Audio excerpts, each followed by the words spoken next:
بصدق ربا وعرفت بحق معناه. كم مر العمر ولا أدري بحياتي ما معنى الله. أدركت الآن معانيها، أسماء حسنى لعلا، وتنور قلبي بصفات أوصاف ليست لسواه. إن مر العمر فمسكين عبد لا يعرف مولاه، ما ذاق حلاوته أبدا من يجهل ربا سواه.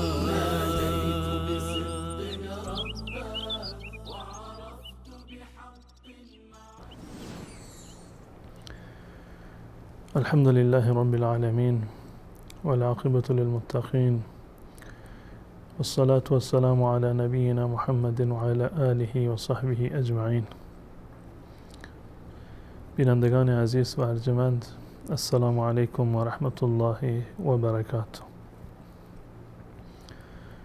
در جلسات قبل مطالبی را درباره اسماء و صفات الله متعال خدمت شما عزیزان و بزرگواران عرض کردم.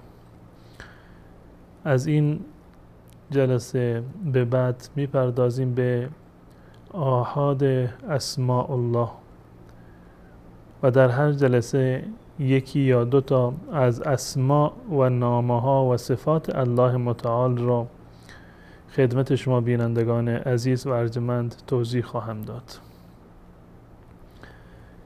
معروفترین نام الله که قبل از هر نامی دیگر بر زبانها هست و بیشتر از هر نامی دیگر مردم آن را می شناسند و بیشتر از هر نامی دیگر الله متعال با این نام صدا زده می شود و همه مردم این نام را می شناسند، لفظ جلاله الله است.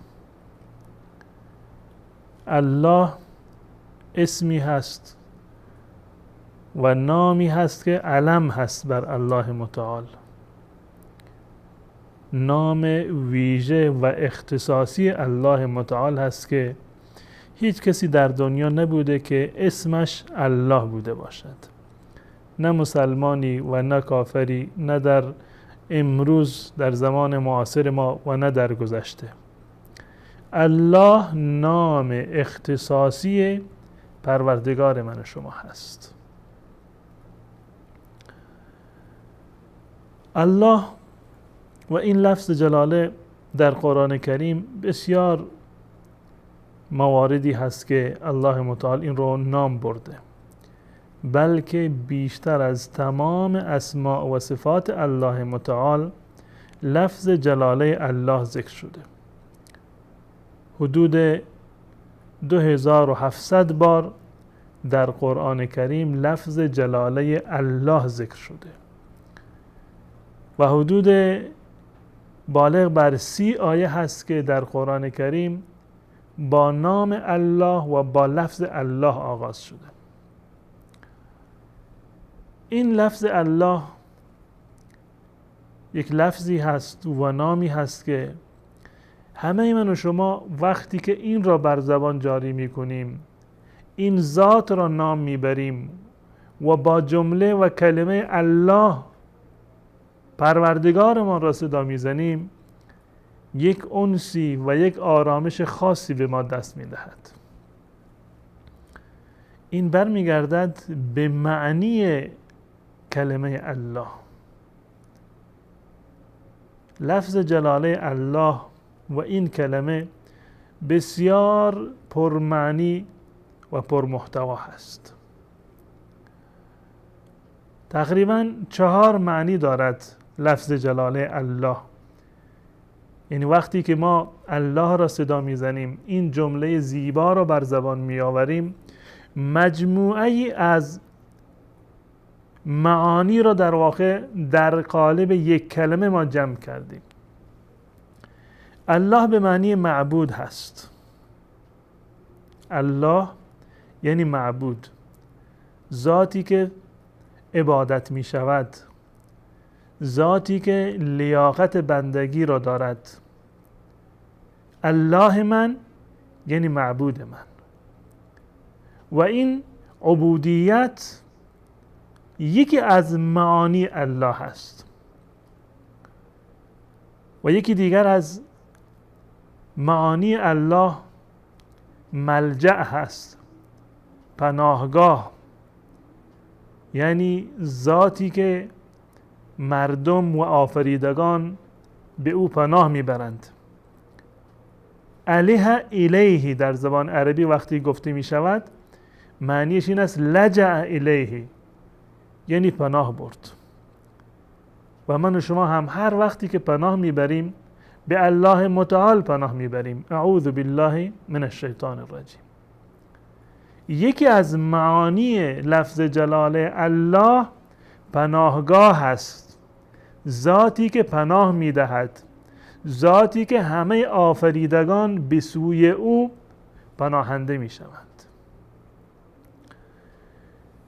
و یکی دیگر از معانی بسیار لطیف و زیبای نام الله متعال یعنی محبوب،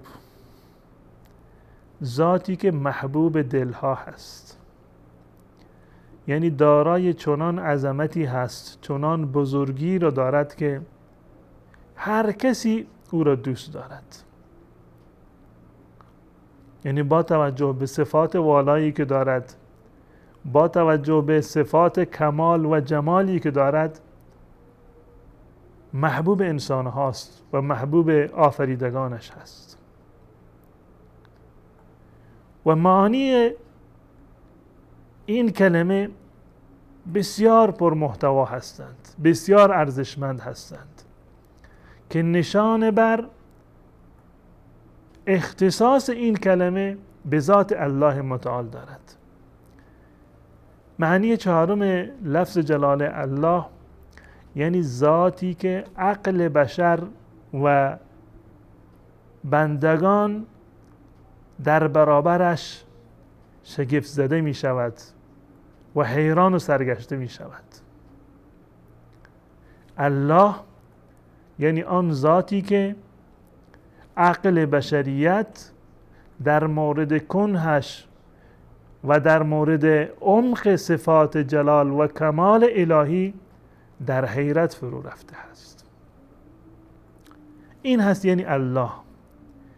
الله وقتی که ما میگوییم یعنی ذاتی که معبود ما هست، ذاتی که دلهای مؤمنان او را دوست دارند، در برابرش فروتنی می کنند، خوف و طمع دارند، بیم و امید دارند، او را به عظمت می شناسند، محبوب دلهای مؤمنان هست و چنان عظیم هست و چنان نامها و صفاتش عمیق و پرمحتوا هست که عقل بشریت در زمینه درک معانی لفظ جلاله الله و صفات دیگر الله متعال در حیرت فرو می رود. این یعنی الله متعال. در قرآن کریم آیات متعددی هست که لفظ جلاله الله در آنها به کار برده شده. حدود 2700 جا لفظ جلاله الله متعال به کار برده شده. الله لا اله الا هو الحي القيوم، هو الله الذي لا اله الا هو. در قرآن وقتی که ما نگاه میکنیم میبینیم که الله متعال این نام را ذکر میکند و بعد از آن معرفی میکند که الله کی هست. الله لا اله الا هو الحي القيوم. الله یعنی آن ذاتی که غیر از او معبودی دیگر نیست. هو الله الذي لا اله الا هو در سوره حشر. بعد از آن الله متعال صفات دیگر الله را ذکر می کند، یعنی این که الله مجمع الاسماء و صفات الله متعال هست. تمام نامه ها و صفات الله متعال برمیگردند به این کلمه الله. هو الله الذي لا اله الا هو الملك القدوس السلام المؤمن المهيمن العزيز الجبار المتكبر. تمام این صفات زیبا را و نامه های والا را الله متعال نسبت داده به الله. یعنی وقتی که الله را معرفی می کند با اسماء و صفات دیگر معرفی می کند. اللهی که غیر از او معبودی نیست، اللهی که حی و قیوم هست، اللهی که ملک و قدوس و سلام و مؤمن و مهیمن هست. این هست الله. در روایتی هست از حضرت عبدالله ابن بریده رضی الله تعالی عنه که از پدرش نقل کرده، بریده ابن حصیب، میگه یک روزی در محضر رسول الله صلی الله علیه وسلم در مسجد بودیم. یک فردی از اصحاب یک دعایی کرد. دعایش این بود که اللهم انی اسألک انی اشهد انک انت الله. ای معبود من، ای پروردگار من از تو مسئلت دارم با توسل به این که من گواهی میدهم که غیر از تو اللهی و معبودی وجود ندارد. اللهم انی اسألک انی اشهد انک انت الله. اللهم معنیش از یعنی یا الله، یا الله. اللهم یعنی یا الله. یا را حذف کردند و در آخر کلمه الله یک میم اضافه کردند. اللهم. این میمی که در آخر این کلمه هست به معنی یا هست. یعنی این که شما چه بگویید؟ یا الله یا بگویید اللهم. در این دعا آمده که اللهم انی اسألک انی اشهد انک انت الله لا اله الا انت. غیر از تو معبودی دیگر نیست. الاحد الصمد الذي لم یلد ولم یولد ولم یکن له کفوا احد. آن ذاتی که احد هست، صمد هست، یگانه و بی‌نیاز هست، لم یلد و لم یولد هست و هیچ گونه مثلی و مانندی و همشأنی ندارد. وقتی که این صحابی بزرگوار رسول الله صلی الله علیه و سلم این دعا را با صدای بلند در مسجد خواندند، رسول الله صلی الله علیه و سلم شنیدند. یک جمله زیبا فرمودند رسول الله صلی الله علیه و سلم. فرمودند که لقد سألت الله بالاسم الذي اذا سئل به اعطى و اذا دعی به اجاب. به به، عجب دعایی هست.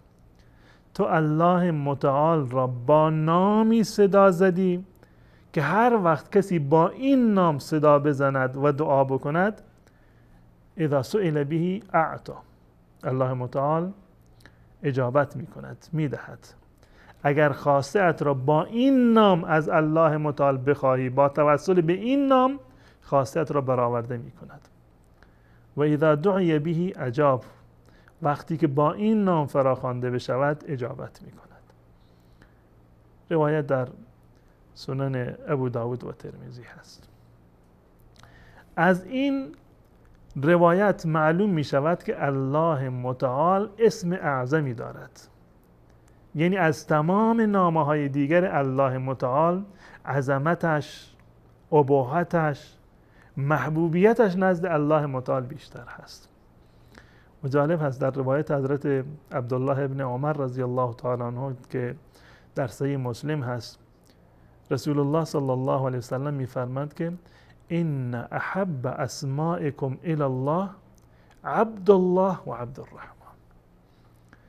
محبوب ترین نامه های شما نزد الله متعال عبد الله و عبد الرحمن هست. چرا؟ چون که جمله الله، کلمه الله نزد الله متعال بسیار محبوب هست. وقتی که شما اسمتان را میگذارید عبد الله یا عبد الرحمن، این زیباترین نام هست نزد الله متعال و محبوبترین نام هست. در این روایت هم رسول الله صلی الله علیه وسلم فرمودند که تو این به اون فرد گفت که تو الله را با اسمی صدا زدی که هر کسی صدا بزند اجابتش میکند. این اسم کدام اسم هست؟ اسم اعظم الله متعال. جمهور علما نظرشون بر این است که اسم جلاله الله متعال، لفظ الله، این نام اعظم هست. اسم اعظم الله متعال که هر کسی که با آن دعا بکند همین جمله اللهم یا کلمه الله هست. زیرا وقتی که ما به قرآن کریم برمیگردیم، عرض کردم که حدود 2700 بار در قرآن کریم ذکر شده و حدود 33 آیه با این نام آغاز شده. این دلالت بر محبت دارد و عرض کردم که رسول الله صلی الله علیه وسلم فرمودند که محبوب ترین نامه ها آن نامه هایی هستند که در آن لفظ جلاله الله هست، عبدالله، و بعد از آن الرحمن و الرحیم. و غیر از این در تمام روایاتی که در مورد اسم اعظم الله متعال آمده اند که بهترین و معروفترینشون همین حدیث بریدة ابن حسیب هست، در تمام این روایات لفظ جلاله الله آمده. این هر حدیثی که در مورد لفظ اسم اعظم الله متعال هست، این کلمه الله در آن حدیث دیده می شود. و غیر از این دلیل سوم این که این نام جامع ترین نام الله متعال هست. الله متعال وقتی خود را معرفی می کند با این نام ذکر می کند و بقیه صفات را به این نسبت می دهد. اللهی که غیر از اون معبودی نیست، اللهی که حی و قیوم هست، اللهی که ملک و قدوس و سلام و مؤمن و مهیمن هست. یعنی بقیه صفات مرجعشون اسم جلاله الله متعال هست که آن کلمه الله هست. و دلیل دیگر این که تمامی اذکاری که جز محبوب ترین اذکار هستند، محبوب ترین جملات نزد الله متعال هستند، این کلمه الله در آنها هست. سبحان الله، الحمد لله، الله اکبر، لا اله الا الله، لا حول ولا قوة الا بالله. تمام اذکار رو وقتی که نگاه میکنید میبینید که لفظ جلاله الله در اونها وجود داره. تمام اینها دلیل بر این هست که این لفظ و این کلمه اسم اعظم الله متعال هست. غیر از این بیشترین دعایی هم که ما میکنیم میگیم اللهم. یعنی هر کسی عالمی غیر عالمی وقتی که دعا میکند اولین جملهش این است که وقتی دستها را بلند میکند اللهم، با همین کلمه زیبای الله دعا میکند. و این کلمه هست، نامی هست که هم نام ندارد. بقیه نامه های الله متعال بندگان هم نام دارند. رحیم، انسان هایی هستند اسمشون رحیم هست، کریم هست، غفور هست، اما الله هم نام ندارد. لفظ و کلمه اختصاصی الله متعال هست. و غیر از این تمام مردم وقتی که تبرک بجویند در یک کاری با همین کلمه و لفظ جلاله الله هست. وقتی که شما شروع میکنید یک کاری رو میگید بسم الله الرحمن الرحیم. وقتی که حیوانی رو میخوای سر ببرید بسم الله الرحمن الرحیم. وقتی که هر کاری رو که انسان مسلمان انجام میدهد این نام جلاله الله سر زبانش هست. اگر بخوای ذکر بکنید معروف ترین ذکر سبحان الله والحمد لله ولا اله الا الله. همین نام زیبای الله متعال هست. و غیر از این کلمه به اندازه تلفظش سبک هست و زیبا هست که وقتی که شما الله را صدا میزنید لبهای شما حرکت نمی کند. یعنی بدون این که لب شما حرکت بکند الله الله الله میتونید که الله متعال را صدا بزنید. پس بنابراین لفظ جلاله الله اسم علم هست برای الله متعال، نام اختصاصی الله متعال هست که هیچ انسانی و غیر انسانی به این نام در طول تاریخ نامگذاری نشده و معنی بسیار پرمحتوایی را دارد. یعنی معبودی که پناهگاه انسانها و بندگان هست، همه او را دوست دارند، به عظمتش اعتراف و اقرار دارند و در عظمتش و در کنه صفات و نامهایش و در عمق معنی اسما و صفاتش عقل بشریت در حیرت میماند. پس بنابراین سعی بکنیم که لفظ جلاله الله با اذکاری که در این زمینه آمده، سبحان الله و الحمدلله لا اله الا الله الله اکبر، همیشه ورد زبان ما باشد. اگر دعا میکنیم با جمله اللهم، ای معبود من، ای الله من، همیشه دعا بکنیم. امید هست که الله متعال ما را بیشتر از گذشته معرفت خودش نصیب بفرماید و بتوانیم که الله متعال را در قالب اسماء و صفاتش بیشتر و بهتر بشناسیم، تا این که معرفت الله متعال و آرامشی را که لازمه شناخت الله متعال هست در زندگی ما انشاءالله بیشتر باشد. تا برنامه دیگر و نامی دیگر از نامه‌های پروردگارمان شما را به الله متعال می سپارم. و السلام علیکم و رحمت الله و برکاته.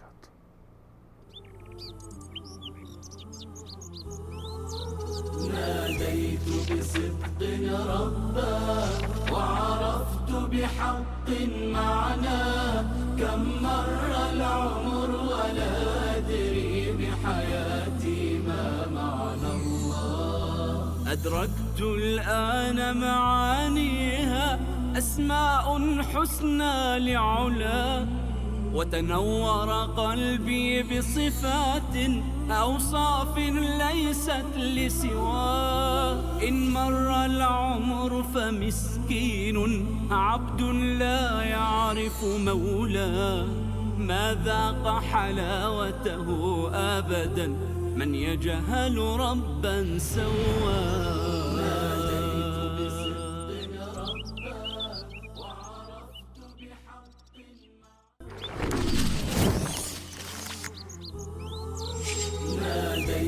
بصدق ربا وعرفت بحق معناه، كم مر العمر ولا أدري